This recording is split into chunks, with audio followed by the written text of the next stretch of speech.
Attention, cette chronique contient des spoilers, vous voilà prévenu. Salut, c'est Vincent et aujourd'hui je suis content car je vais enfin pouvoir vous parler d'un de mes héros préférés de l'écurie Marvel. Attends, laisse-moi deviner. Deadpool, pour gratter du clic. Deadpool, et puis quoi encore? Ça va, t'excites pas, je disais ça pour déconner.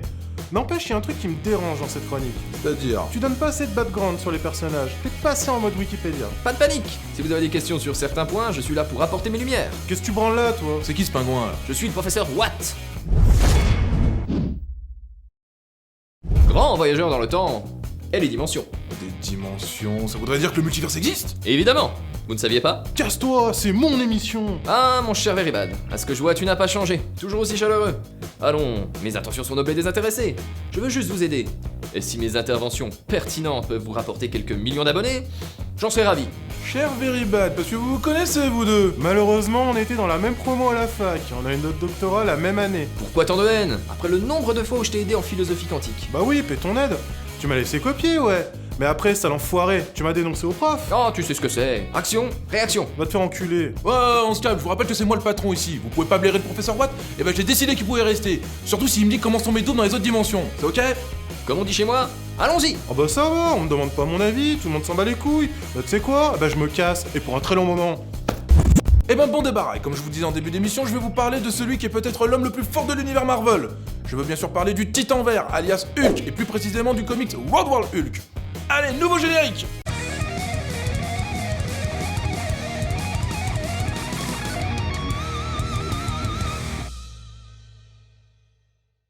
World War Hulk, écrit par Greg Pak, qui est un acteur, scénariste, producteur et réalisateur. Il est connu pour faire le lien entre l'industrie des comics et Hollywood. Il a aussi bossé sur les comics Iron Man, House of M, la très bonne série War Machine et sur Phoenix and Song. World War Hulk est dessiné en grande partie par John Romita Jr., fils de John Romita Sr., grand dessinateur devant l'éternel qui a travaillé entre autres sur Daredevil, l'homme sans peur. Excellent comic sur lequel j'ai consacré une chronique et que je vous invite à voir ou à revoir. Et là je vais laisser le soin au professeur Watt de faire une petite présentation du personnage de Hulk.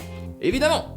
Terence Jean Bollea est un catcheur, acteur et musicien américain. Il a été 14 fois champion du monde de catch. Il s'est fait connaître du grand public grâce à son rôle dans Rocky IV et grâce à son excellente série Caraïbes Offshore, ou dans la langue de Ben Affleck, Thunder in Paradise. Hein? Mais c'est pas ça? Mais bien sûr que si. Non, c'est Hulk Hogan ça. Bon, Hulk ou le docteur Robert Bruce Banner est créé par les mythiques Stan Lee et Jack Kirby et apparaît pour la première fois dans le comics The Incredible Hulk de mai 1962. The Incredible Hulk raconte l'histoire du docteur Banner qui devient à la suite d'une exposition trop importante aux rayons gamma l'un des hommes les plus forts de l'univers. Lors de moments de stress ou de colère, le docteur Banner se transformera en un colosse vert à la peau verte doté d'une force phénoménale et animé d'une rage enfouie en lui qu'il ne parvient pas à maîtriser. Bref, quand il est Hulk, Bruce Banner a plusieurs pouvoirs, une force colossale, l'invulnérabilité, la régénération et une résistance au pouvoir psychique. Et quand il est en Bruce Banner, il est l'un des hommes les plus intelligents de la planète. Il est à noter que Hulk a eu le droit à sa propre série entre 1977 et 1982, et qu'il a été interprété par deux acteurs. Bill Bixby pour Bruce Banner et Lou Ferrigno pour Hulk, rôle que reprendront les acteurs pour plusieurs téléfilms. Ces dernières années, Hulk a eu le droit à 2 films et fait partie de l'équipe de super-héros dans The Avengers et dans le Marvel Cinematographic Universe. Hulk a la particularité d'avoir été interprété par 3 acteurs différents. Eric Bana dans Hulk, réalisé par Ang Lee en 2003, Edward Norton dans The Incredible Hulk, réalisé par le français Louis Leterrier en 2008, reboot du film d'Ang Lee, et campé par Mark Ruffalo depuis 2012 dans The Avengers de Joss Whedon. Moi j'ai une préférence pour Mark Ruffalo. Il fait plus torturer. Moi je préfère Edward Norton, il a la badass attitude. Ah oui, quand vous dites que vous barrez un long moment, c'est 3 grosses minutes, attention hein. Ouais bah t'emballes pas, je suis pas revenu pour revoir ta gueule, hein. Je suis revenu parce que je pétais la dalle et que j'avais oublié mes chips. Mais qu'est-ce qu'on s'en branle, et puis de toute façon moi je préfère Eric Bana, tiens. Eric Bana, tu sais pas à quel point tu me déçois mec. Bref, avant de commencer, il faut savoir que World War Hulk est la suite directe de Planète Hulk, écrit par ce même Greg Pak, et il raconte comment Hulk fut banni de la Terre par ses soi-disant amis, et son arrivée sur la planète Sakaar, sur laquelle il deviendra un roi, et où il trouvera une compagne qui l'aimera comme il est. Mais le bonheur sera de courte durée, car une bombe nucléaire envoyée à partir de la Terre aura pour conséquence de tuer sa femme et 1 million de ses sujets. Le Colosse Vert se prépare donc à revenir sur Terre pour se venger. L'introduction faite, le premier chapitre de World War Hulk commence sur un vaisseau spatial se faisant attaquer par des pirates, mais c'était sans compter sur l'ami Hulk qui s'entraînait sur la proue du vaisseau, dans l'espace, et qui massacre littéralement les pirates en pensant aux 4 personnes responsables de sa colère. Je veux bien sûr parler de ses 4 anciens partenaires, Iron Man, Doctor Strange, Mr Fantastic et Flèche Noire. Les 4 personnes qui ont pris la décision de l'exiler au fin fond de la galaxie et qui sont selon lui responsables de la mort de sa femme et de tout ce qu'il aimait sur sa planète d'adoption. L'introduction continue avec les loyaux soldats de Hulk qui lui ont juré fidélité, qui s'inquiètent pour la santé mentale de leur souverain et qui essayent de le calmer tant bien que mal avant que sa colère ne les tue tous. Ils arriveront à le calmer grâce à la méditation, et on y apprend ce que Hulk pense de ses anciens amis qui l'ont exilé sur une autre planète. On y voit aussi Jennifer Walters, alias She-Hulk, la cousine de Bruce Banner, se disputer avec Doc Samson sur l'exil de Hulk. Ok, et lui c'est qui? Doc Samson est un étudiant orphelin, habitant New York, qui se fit piquer par une araignée radioactive, ce qui eut pour conséquence de lui donner des super pouvoirs, comme par exemple... Spider-Man, ça. Ah pardon, pas sur Terre 58. Ah, Doc Samson, c'est un super-héros évoluant dans l'univers comics de Hulk. Il s'irradia les cheveux avec une partie de l'énergie de ce dernier. Et depuis, il se transforme en géant avec les cheveux verts. En bref, il est pourrave. Ok, merci. L'introduction se finit avec Jen Walters faisant un rêve prémonitoire sur l'arrivée de son cousin. Le deuxième chapitre commence avec Hulk arrivant sur la Lune, dans la cité de Flèche Noire qui la dirige et qui est aussi le roi des Inhumains. Et lui c'est qui? Flèche Noire est un humain qui possède un anneau vert lui permettant de matérialiser ses pensées en objets pour combattre le mal. N'importe quoi, c'est Green Lantern ça. Flèche Noire, lui, il absorbe des électrons pour augmenter sa force, puis il libère ses électrons sous rafale supersonique. Pourtant, il me semble que sur Terre 19, Flèche Noire a un anneau vert. Fermez-la, je comprends mieux Very Bad maintenant. Bref, Hulk, en voyant Flèche Noire, l'un de ceux qui l'ont exilé, ne se fait pas prier pour lui niquer sa race et lui rendre la monnaie de sa pièce. Son vaisseau arrive ensuite au-dessus de New York et on y voit un Hulk en hologramme, s'adressant au peuple de la Terre en indiquant qu'il est revenu avec ses potes pour se venger de ceux qui l'avaient exilé, en expliquant qu'ils avaient aussi fait exploser une bombe qui a tué 1 million de personnes. Il demande aussi que Fantastic, Stark et Strange viennent avant 24 heures, sinon le monde entier subira le même traitement que Flèche Noire et ses Inhumains. On y voit ensuite Doctor Strange en forme astrale parler avec Iron Man sur leurs responsabilités et sur la stratégie à adopter. Stark lui répond qu'il a une idée et qu'il va demander de l'aide à Sentry. Et lui c'est qui? Sentry est un chevalier Jedi, padawan de Qui-Gon Jinn et maître d'Anakin Skywalker. C'est d'ailleurs en partie à cause de lui que ce dernier sera robotisé et reviendra sous les traits de Dark. Arrêtez là, vous dites de la merde, c'est Obi-Wan Kenobi ça. Sentry c'est l'équivalent de Superman chez Marvel. Et si vous voulez en savoir plus, allez voir ce gars-là. Putain, ils étaient tous comme ça dans votre promo? Eh ben, dis-toi que je suis celui qui s'en est le mieux sorti. Eh bah putain. Bon, dans la suite des événements, on y voit Spider-Man en costume noir, She-Hulk et d'autres héros évacuer New York, Iron Man dans sa Hulkbuster de chez Leader Price se faisant mettre la pérave par Hulk, Doctor Strange essayant de trouver une faille pour rentrer dans l'esprit du Colosse Vert pour parler à Bruce Banner, les poteaux de Hulk faisant enfin leur entrée et on se rend compte qu'ils sont aussi forts que nos héros, alors je vous laisse imaginer les combats, et Hulk mettant KO Ben Grimm alias La Chose qui essayait de défendre Mister Fantastic, mais en vain. Il reste plus que Doctor Strange et Hulk aura réussi sa vengeance, et tout ça sans que Sentry intervienne car il est agoraphobe. C'est con quand même comme phobie quand on est l'homme le plus fort de la Terre, hein.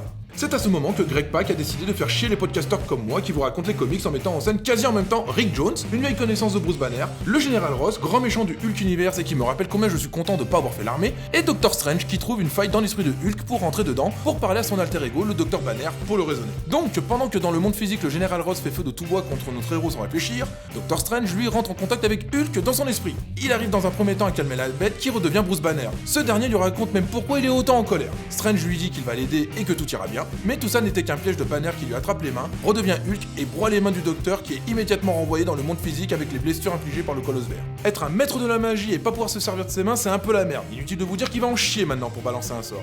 Hulk, quant à lui, est revenu dans le monde physique et se charge de foutre une branlée au Général Ross. Les poteaux de Banner, quant à eux, sont partis chercher le Docteur Strange qui fait appel tant bien que mal au pouvoir d'un démon extradimensionnel pour vaincre Hulk et en profite pour tabasser Iron Fist. Iron Fist est un super-héros et un acteur pornographique.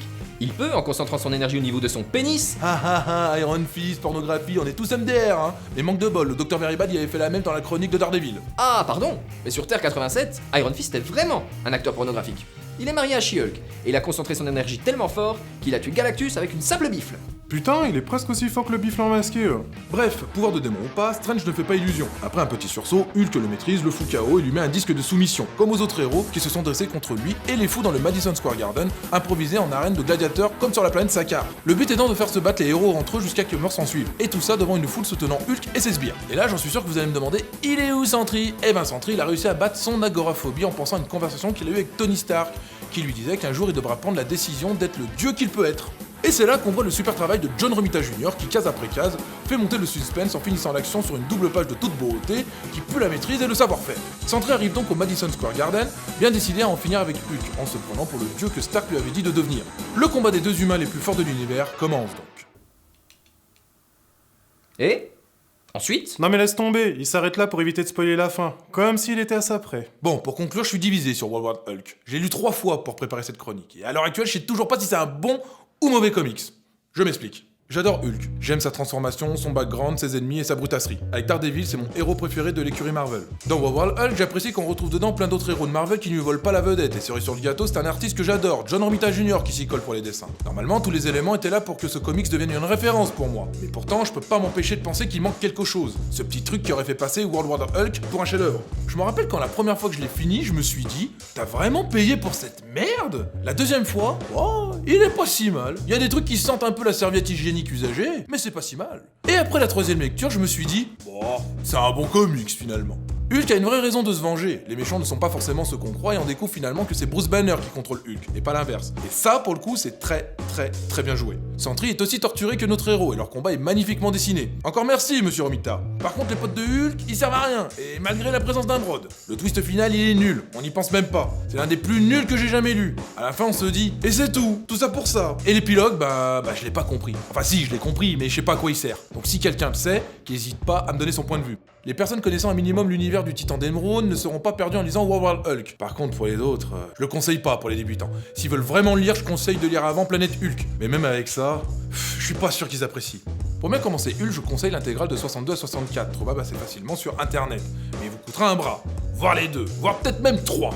Eh ben oui, fallait y penser avant pour lire Hulk. Et pour finir, lisez-le, faites votre propre avis, je pense que ça sera mieux. C'était pas mal. Tu te débrouilles bien mieux que sur Terre 7. Ton double là-bas, il se filme de trop près. On voit pas le haut de sa tête, et c'est chiant quand il parle.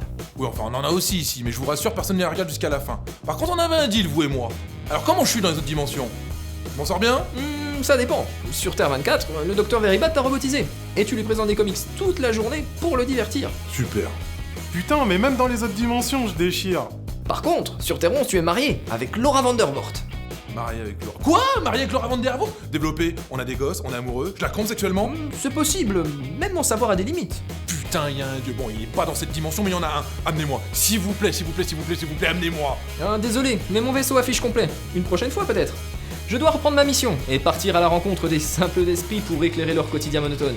À bientôt mon ami. À bientôt cher confrère. Va te faire mettre. Pourquoi j'ai pas Laura Vandervoort sur cette terre? Mais chiale pas, tu m'as moi. Ah, c'est pire que tout. J'espère que cet épisode vous a plu. Tu peux venir visiter notre chaîne YouTube et t'abonner, ainsi que nous rejoindre sur Facebook. Et à bientôt pour de prochaines aventures dans Comics Universe.